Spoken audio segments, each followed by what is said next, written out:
আমাদের দায়িত্ব পালনের সঙ্গে সঙ্গে করোনা সংক্রমণ রোধও বড় একটা ভূমিকা পালন করেছে।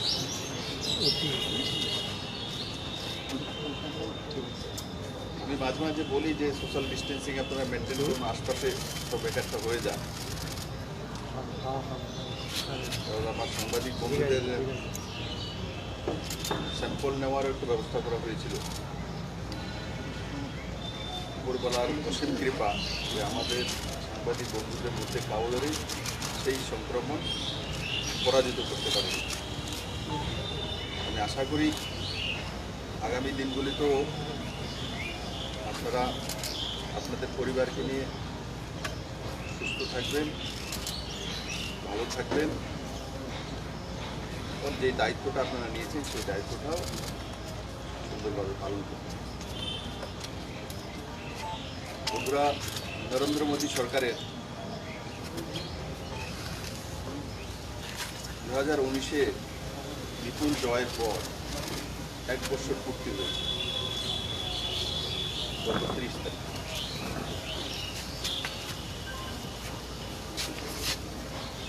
মোদীজি এই বছরে কি করেছেন, কি করবেন, সেই বিষয় নিয়ে জনসমাজে প্রশ্ন উঠে। আর মোদীজি একটা জবাব দেওয়া সরকার দিয়েছে। আমার মনে হয় ভারতবর্ষের স্বাধীনতার পর কোনো প্রধানমন্ত্রী জনতার প্রতি জবাবদেহ সে নরেন্দ্র মোদী। সে চৌকিদার হোক, সে চায়ওয়ালা হোক, ও সে জননেতা হোক, ও সে রাষ্ট্রের নেতা হোক। নরেন্দ্র ভাই যেই প্রকল্পগুলি নিয়েছিলেন ভারতবাসীর উন্নয়নের স্বার্থে, সেগুলোর মধ্যে অনেকগুলো প্রকল্প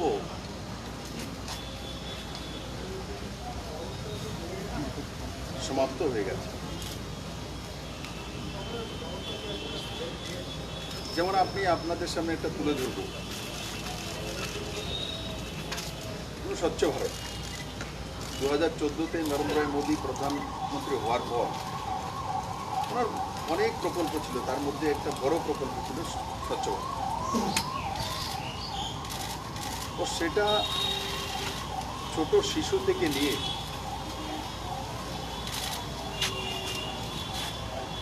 বুজুর্গ পর্যন্ত স্পর্শ তার অনুভব করেছে।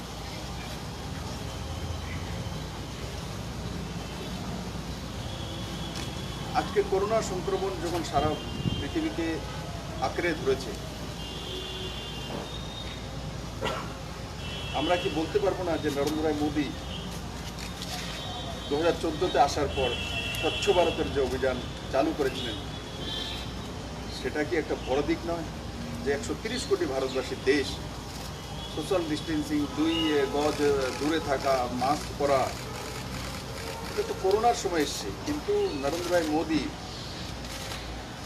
আজ থেকে 5 বছর আগে স্বচ্ছ ভারতের নারা দিয়েছে। আমাদেরকে মানতেই হবে, ক্লিননেস বা স্বচ্ছ ভারত, স্বচ্ছ মানসিকতা, ভ্রষ্টাচার মুক্ত ব্যবস্থা, সেগুলি আজকের দিনে অনেকটা আমাদেরকে করোনা থেকে রক্ষা করে। যেই মাত্র নরেন্দ্র মোদীর কাছ থেকে দেখেছি প্রধানমন্ত্রী স্বচ্ছতার স্লোগান দিয়েছে, তো আমরাও বাড়িঘরের আশপাশে জঞ্জালকে পরিষ্কার করা শুরু করি, নিট অ্যান্ড ক্লিন থাকা শুরু করেছি। সেটাও ভারতবাসীর জন্য একটা বড় মাইলস্টোন হয়েছে। কারণ কি আজকের দিনে আমরা দেখেছি করোনা সংক্রমণের সবচেয়ে বড় যে হাতিয়ার সেটা হচ্ছে স্বচ্ছতা। দূরত্ব দূরত্ব মেনটেন করা, এটা হচ্ছে সবচেয়ে বড় হাতিয়ার। বন্ধুরা, শুধু সেই জায়গায় নয়,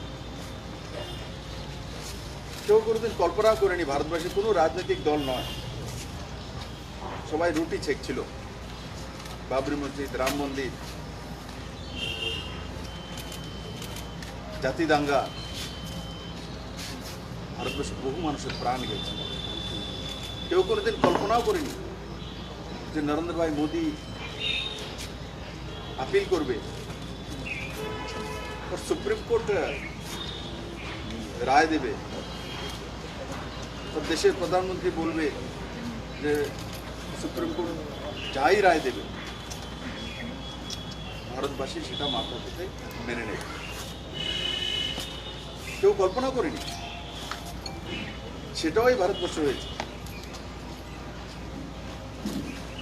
আমাদেরকে তথাকথিত অ্যাডভান্স যে দেশগুলি আছে সেগুলো সবসময় একটা অপবাদ আমাদের উপরে লাগিয়ে দিত, নেই ভারতবর্ষ তো এগুলো জাত পাত পন্থা, তার মধ্যেই এরা সীমাবদ্ধ। ডেভেলপমেন্ট এদের কাছে ইস্যু নয়, উন্নয়ন ওদের কাছে ইস্যু নয়। উন্নয়ন তো ইস্যু হয় ইউরোপিয়ান কান্ট্রিতে, আমেরিকান কান্ট্রি। সেটাও পাল্টিয়েছেন নরেন্দ্র ভাই মোদী। দুনিয়াকে মানতে হয়েছে ভারতবর্ষ সবকা সাথ সবকা বিকাশ, সেই মন্ত্রে এগিয়ে গেল।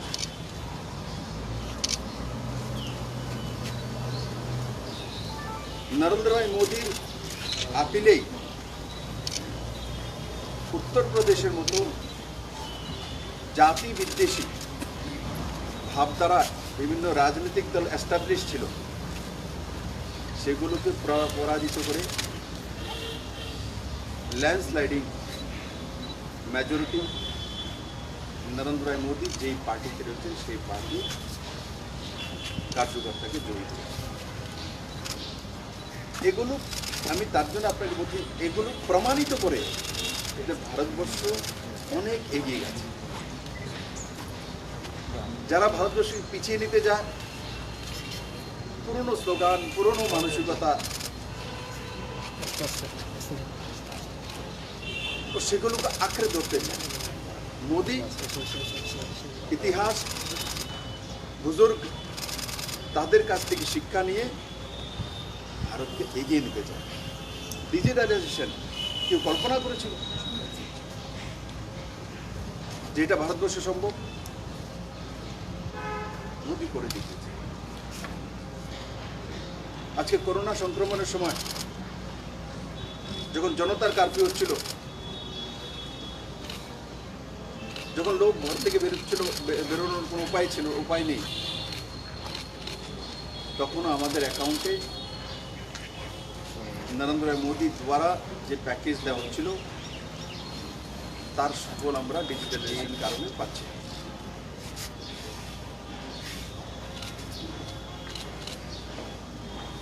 যারা শ্রমিক দরদি, শ্রমিক কান্না করেন, দীর্ঘ বছর এনারাই ভারতবর্ষের রাজনীতিতে প্রভাব বিস্তার করেছে, রাজসত্তাতে রয়েছে।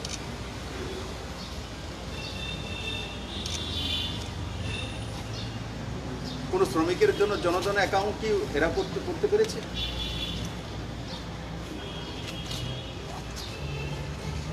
আমি আপনাদেরকে স্মরণ করে দিতে চাই, আমরা সবাই জানেন, এই কথাগুলো আমি নতুন বলছি না, সবাই জানেন, কিন্তু বারবার ভালো দিকটা উচ্চারণ করতে হবে।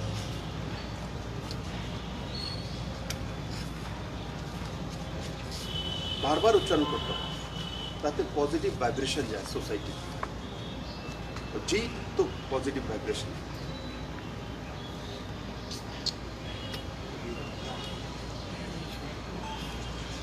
तो तार जन्य राम मंदिर होक, धारा 370 छोटोबेला आमी आमार बाबार काछ थेके शुनताम, एक देशे एक आईन हওয়া উচিত। 370 দ্বারা কেন হবে? আচ্ছা, নরেন্দ্র ভাই মোদী সেটা সাকার করেছে।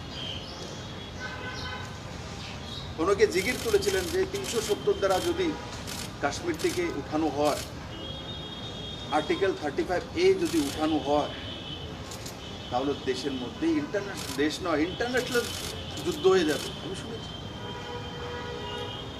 আমার এই রাজ্যে যারা বিরোধী পার্টিতে রয়েছে, আমি কাউকে আজকে সমালোচনা করার জন্য বসিনি, কিন্তু আমার স্মৃতিগুলো তো সামনে রয়েছে। আমি তো দেখেছি যদি ওই জায়গায় যদি রাম মন্দির নির্মাণ হয়, তো ভারতবর্ষের ক্যান্ডেল জ্বালিয়ে থাকতে হবে, রোডে রোডে আন্দোলন দিকে চালিত, মিডিয়াল স্কুল তেল দেবে না, এমন তো হয়নি। ধারা 370 দ্বারা কাশ্মীর থেকে যদি উঠিয়ে নেওয়া হয়, তো ইন্টারন্যাশনাল যুদ্ধ হয়ে যাবে। কার জন্য এইগুলো? কাদের জন্য পরিকল্পনা? কোন সোচ?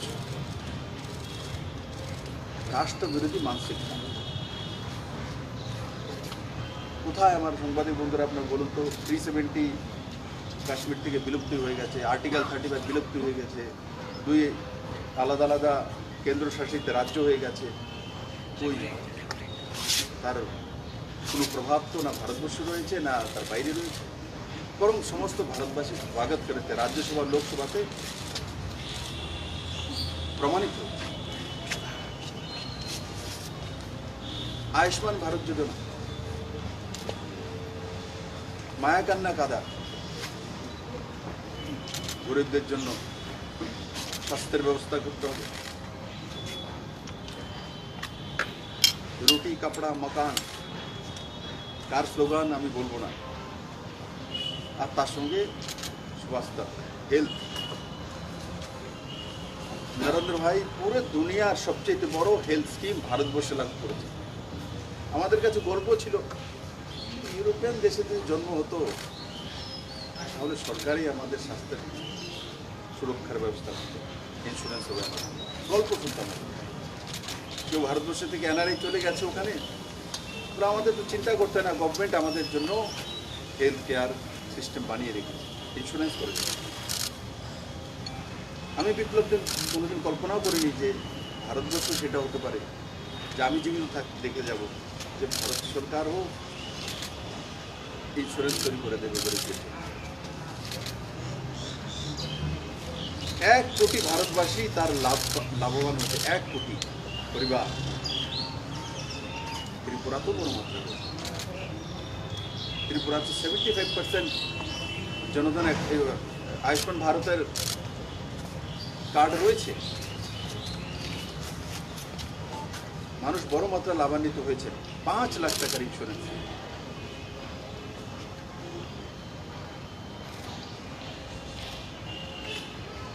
তিন তালাক, মুসলিম দরদি সংখ্যালঘু তোষণ, রাজনীতি। তার হার তো লোকসভা তো হয়েছে, উত্তরপ্রদেশের বিধানসভা তো হয়েছে। 3 তালাক, কেউ কথা বলতে রাজি নয়। বড় মাত্রায় ভারতবর্ষের মধ্যে আমার মুসলিম বন্ধুরা রয়েছেন, মুসলিম বোনেরা রয়েছেন। বহু মুসলিম কান্ট্রির চাইতে বেশি ভারতবর্ষের মধ্যে মুসলমান বসবাস করেন।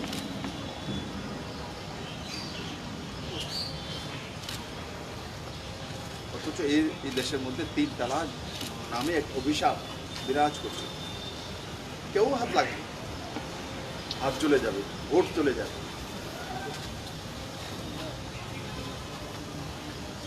একসময় কল্পনা হতো যে মুসলিম তোষণ করতে হবে, তবেই ভারতবর্ষের গদিতে বসা যেতে পারে।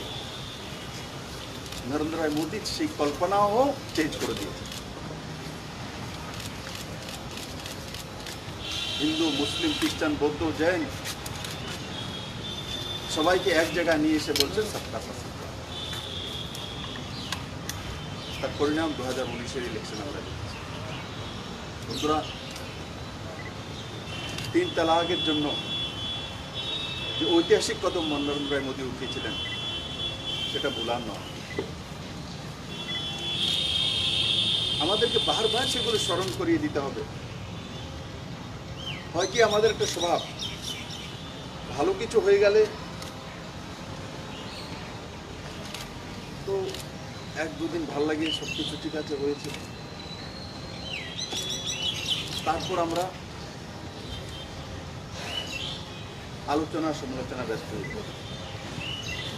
বন্ধুরা, আজকে আমি আপনাদেরকে একটা বলব, আপনার সাংবাদিক জগতে থাকুন, আমি রাজনৈতিক জগতে থাকি, কেউ হয়তোবা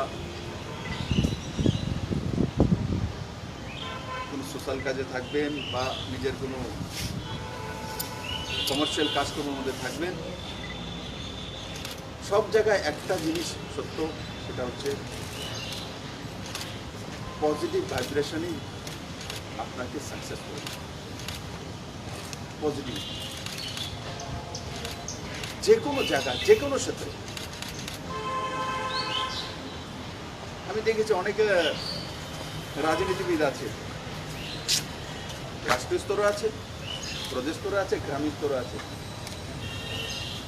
শুধু সমালোচনা করতো, এই উনি তো এই কাজটা করেছেন, এটা ঠিক করেন, এটা 6 ফুটের রাস্তা, এটা 12 ফিটের হতো, তাহলে ফায়ার ব্রিগেডের গাড়িটা যেতে পারতো। যে আগুন লাগে তখন কি? কিন্তু একবারও ভাবি না যে আগে ক্ষেতের লাইলি দিয়ে হাঁটতে হতো, এখন 8 ফুটের রাস্তা। সেটা যদি ভাবি তো সন্তুষ্টি।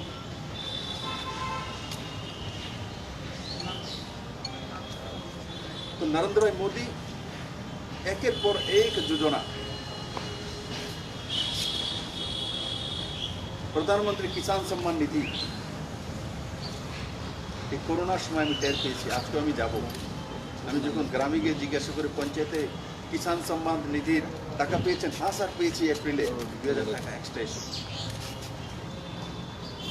কারোর কাছে যাওয়া নয়, কোনো নেতার বাড়িতে যাওয়া নয়, ধর্না নয়, পেপারে উঠাতে হয়নি, ওর 2000 টাকা তার অ্যাকাউন্টে চলে এসেছে। আমি একটা পার্টি করি, আমি কার্যকর্তাদের বলি, তোমরা জানো কি কার কার অ্যাকাউন্টে গিয়েছে, তাদেরকে বলো। তো বলে স্যার 3 মাস যাবত অ্যাকাউন্ট আপডেট হচ্ছে না, কারণ ব্যাংকিং সেক্টরে সম্পূর্ণরূপে স্টাফরা আসছে না, তার জন্য ওরা আপডেটটা বন্ধ করেছে।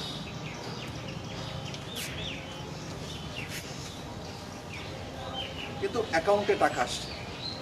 তো কিষাণ সম্মান নিধির মাধ্যমে ত্রিপুরা তো 2,04,000-এর উপর পরিবার লাভান্বিত হয়েছে। 2,04,000।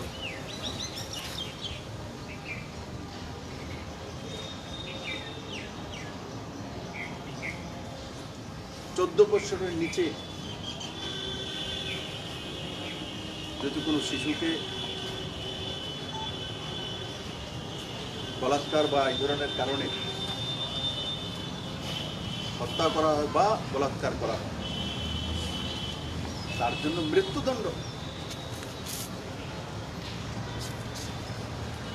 তারও বিরোধিতা করেছিলেন তথাকথিত বুদ্ধিজীবী পার্টির লোকেরা, ও भी মহিলা হয়ে।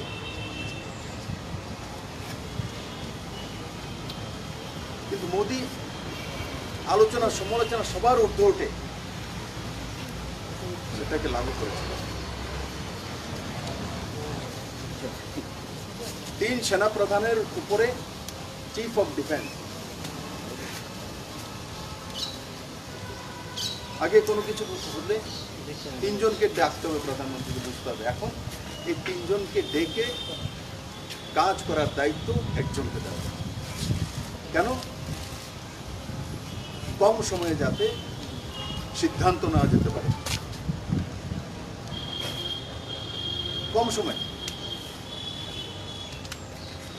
আর কম সময়ে কিভাবে সিদ্ধান্ত নিতে হয় তার সবচেয়ে বড় প্রমাণ সার্জিক্যাল স্ট্রাইক।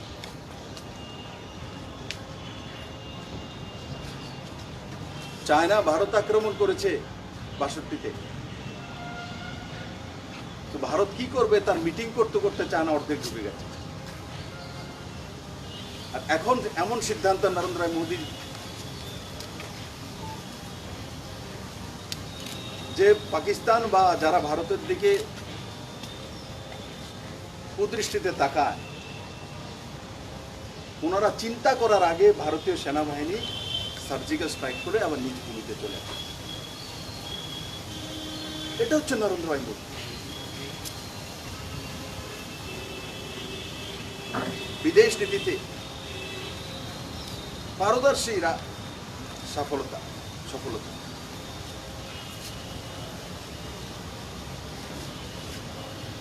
একসময় মানা হতো ভারতবর্ষ রাশিয়ার বন্ধু, এটাই আমাদের সঙ্গে। আজকে যেমন একদিকে রাশিয়া রয়েছে, একদিকে আমেরিকাও রয়েছে, ইসরায়েলও রয়েছে, সৌদি আরবও রয়েছে। এটা হচ্ছে নরেন্দ্র মোদী বিদেশ নীতিতে সাকসেসফুল। যাদেরকে বলা হতো সাকসেসফুল প্রধানমন্ত্রী, আমি কারোর আলোচনা সমালোচনা করবো না, আমি সাচ তো বলব। কোনোদিন ভারতবর্ষের সঙ্গে একসঙ্গে সৌদি আরব দাঁড়িয়ে থাকবে, একসঙ্গে আমেরিকা দাঁড়িয়ে থাকবে, একসঙ্গে রাশিয়া দাঁড়িয়ে থাকবে, এটা যদি কেউ করতে পেরেছে নরেন্দ্র ভাই মোদী করতে পেরেছে। বন্ধুরা, আজকে করোনা সংক্রমণের মধ্যেও নরেন্দ্র ভাই মোদী ইতিহাস তৈরি করেছে। আমার ত্রিপুরাতেও সংক্রমণ হচ্ছে, বাইরে থেকে যারা আসছে বড় মাত্রা। কালকে রেকর্ড 36 পজিটিভ কেস। হ্যাঁ, plus 11, 34 plus 11. 34 plus 45. 45 হাইয়েস্ট একদিন।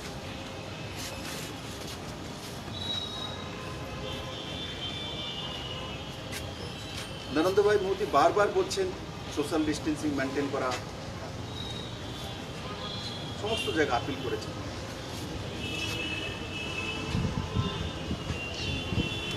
কিন্তু সেটা সঠিকভাবে সব রাজ্যে পৌঁছে গেছে কি? যদি চেন্নাই থেকে 300 জনের টেস্ট করা হয়, তার মধ্যে যদি 45 পজিটিভ আসে, পার্সেন্টেজ কত দাঁড়ানো? তাহলে ও রাজ্য থেকে যারা এসছে ওরা তো ওদের সিভিল সোসাইটি থেকে এসছে, ওই রাজ্যে পার্সেন্টেজে আসছে না কেন?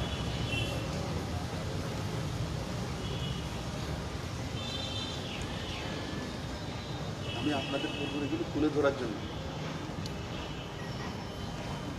কারণ কোনো না কোনো রাজ্য যদি তার মধ্যে গ্যাপিং রাখে তো অন্য রাজ্য প্রভাবিত হবে। হচ্ছে না আমার রাজ্য, যেখানে শূন্যতে চলে গেছে সেই জায়গাতে এখন 300 কত হচ্ছে, 316। দেখুন,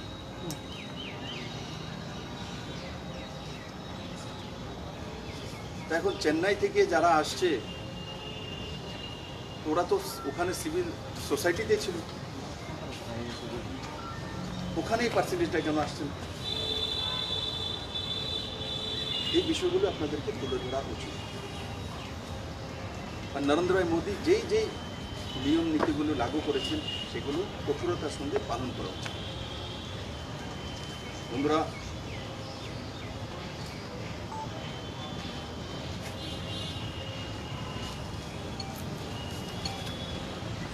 চিটফান্ড জালিয়াতি বন্ধ করার জন্য আইন, এখানেও অনেক আন্দোলন হয়েছে, সিবিআইকে দেওয়া হয়েছে, কিন্তু নরেন্দ্র ভাই মোদী তার জন্য আইন করেই ব্যবস্থা করে দিয়েছে। তার আগে তার কোনো আইন ছিল না।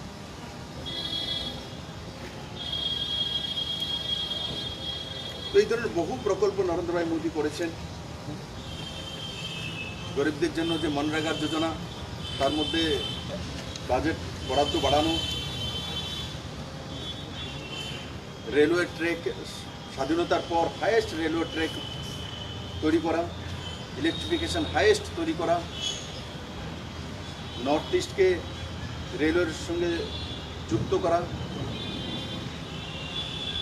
ত্রিপুরার মতো রাজ্যেতে ডাইরেক্ট ফ্লাইট দেওয়া দিল্লি থেকে,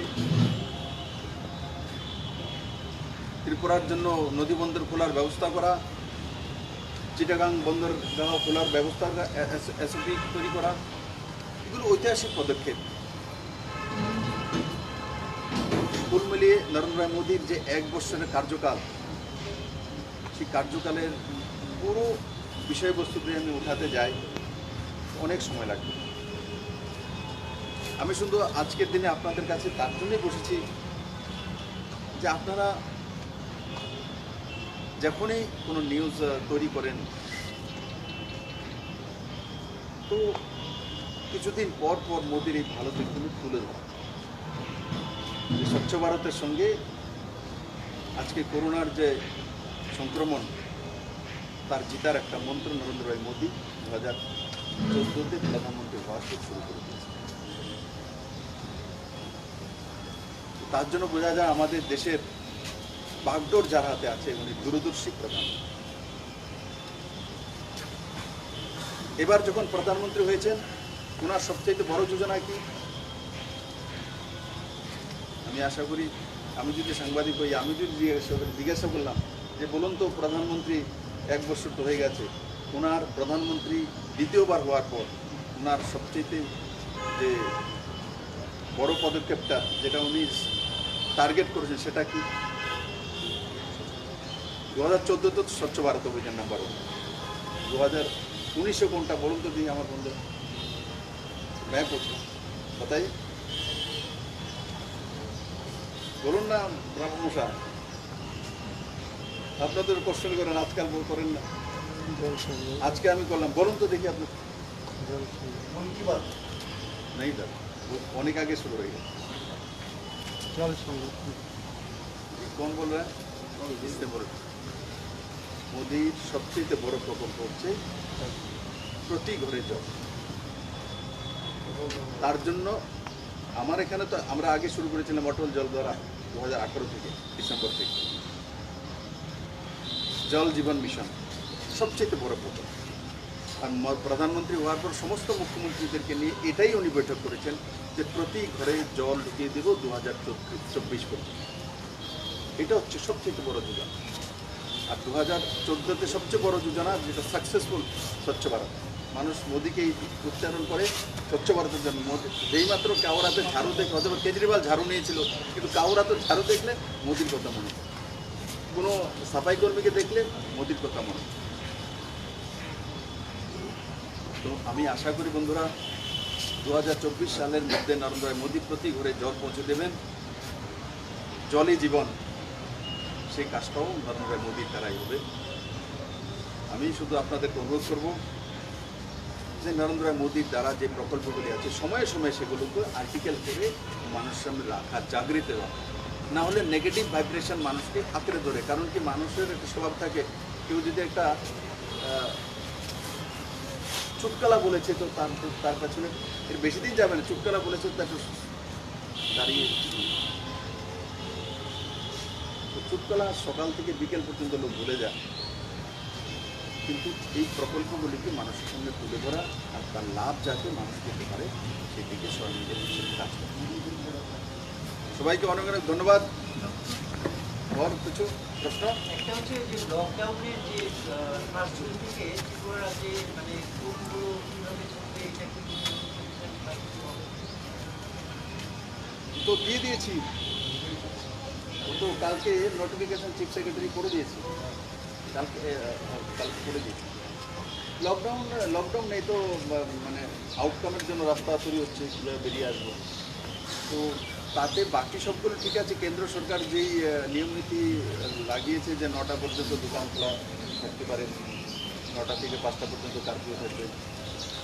আর আরেকটা বিষয় দিয়েছিল কেন্দ্র সরকার যে ইন্টার স্টেট গাড়ির আবাগমন, তার মধ্যে ত্রিপুরা সরকার পাবন্দি লাগিয়ে রেখেছে।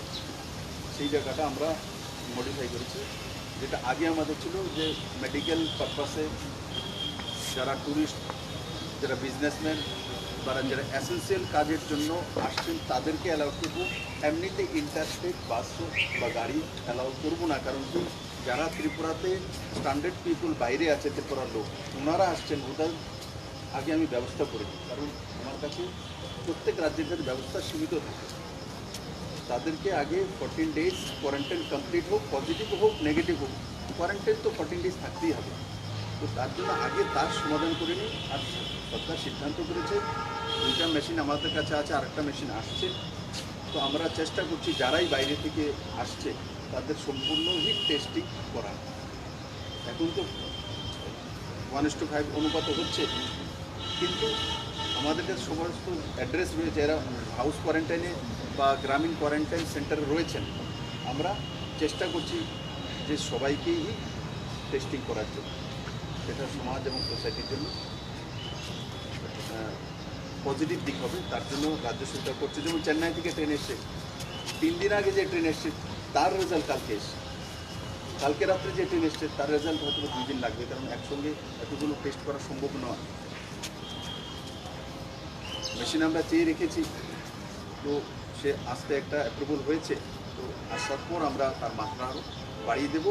কিন্তু আমরা সবাই যারা যারা বাইরে থেকে এসছে তাদের সবাই স্যাম্পল নেওয়ার চেষ্টা করছি।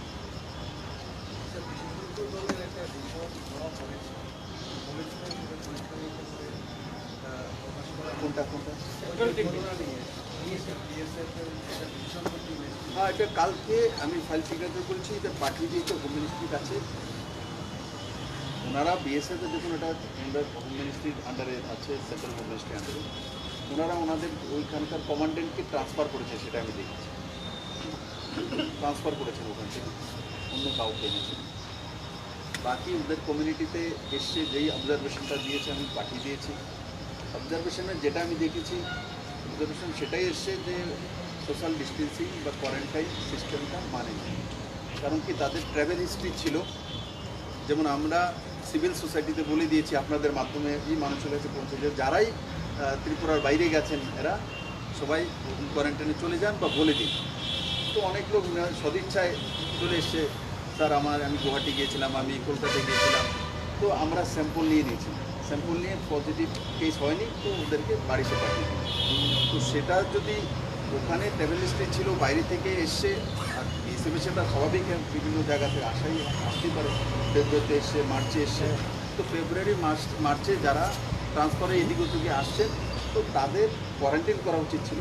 তাদের যাদের ট্রাভেল হিস্ট্রি ছিল তাদের কমসে কম যদি 1:5 নাই 10:1 অনুপাতেও স্যাম্পল নিতেন, হয়তো বা মার্চে সেটা ধরা পড়ে যেত। তাহলে এই যে পুরো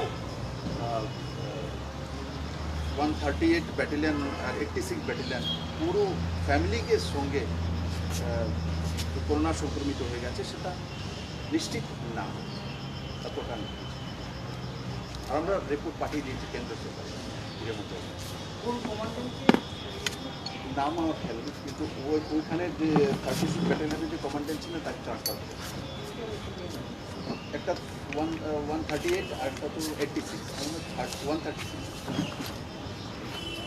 রাজ্যের ক্ষেত্রে কি করোনা ভাইরাসটা কমিউনিটি ট্রান্সমিশনের দিকে যাচ্ছে এরকম বলে মনে হয়, যেহেতু আপনি স্বাস্থ্য দপ্তরের দায়িত্বে আছেন? আমি সব দপ্তরের দায়িত্ব আছি। আপনারা মাঝে মাঝে এমন বিকট প্রশ্ন করেন, মুখ্যমন্ত্রী সব দপ্তরের দায়িত্ব থাকে। তো তার জন্য কোনো মন্ত্রীর উপরে আরোপ প্রত্যারোপ করা উচিত নয়, সেটা আমারকেই করা উচিত, কারণ সব দায়িত্ব আমার কাছে আছে। ওনারা আমার সহভাগী। ভালোটা হলে বিপ্লব দেবে, খারাপটা হলে রতনলাল নাথের এটা হওয়া উচিত, সবটাই আমার। আর যে সোসাইটিতে যাওয়া, সেটা এখনও তার প্রকোপ নেই। কারণ কি, আমি আজকেও যাব, আপনারা সাক্ষী, সিপাহীজলাতে আমি প্রত্যেক ব্লকগুলিতে, এক এক ব্লকে এক এক গ্রামে পঞ্চায়েত সেক্রেটারি প্রধানের সঙ্গে কথা বলার চেষ্টা। আমাদের আগরতলার যারা আমরা বসবাস করি তাদের চাইতে অনেক বেশি জাগরুক গ্রামের মধ্যে। আমি দেখেছি যে ছেলে এসছে, তো ছেলের জন্য মাঝখানে জমি ওখানে টিনের ঘর টেম্পোরারি তৈরি করে ছেলেকে ওখানে রেখে দিয়েছে, খাওয়া দূর থেকে নিয়ে দিয়ে আসে, একটা ড্রামে জল দিয়ে রেখে দিয়েছে। তো এই উদাহরণগুলি ত্রিপুরা মানুষ প্রস্তুত করেছে, আর এই উদাহরণগুলি কমিউনিটিতে যাওয়ার জন্য সবচেয়ে বড় যে পদক্ষেপ করোনাকে আটকানোর, সেটা আমি উদাহরণ দেখেছি। মাইক্রোসা পাড়াতে শুধু রেডিসি ভিলেজ, সেখানে আমি গিয়েছি, যে অটো যাচ্ছে, আমি ফলো করি, অটোর মধ্যে যে এমন তো নয় যে আগরতলার মধ্যে 2 জন বসে, এখানে 4 জন, অটোর মধ্যে দিকে 2 জনে বসে, 2 জন বসে, এও মাস্ক লাগে। হয়তো বা আগরতলাতে আমি অনেক সময় দেখি যে কেউ পড়েনি, এমন ধরনের পাওয়া যায়, কিন্তু গ্রামে আমি দেখি। আজকে আমি তেলিয়ামুড়া হয়ে বেরোবো, হম্পি করবো, কমলপুর হয়ে দেখবো ওই দিকটা কেমন আছে।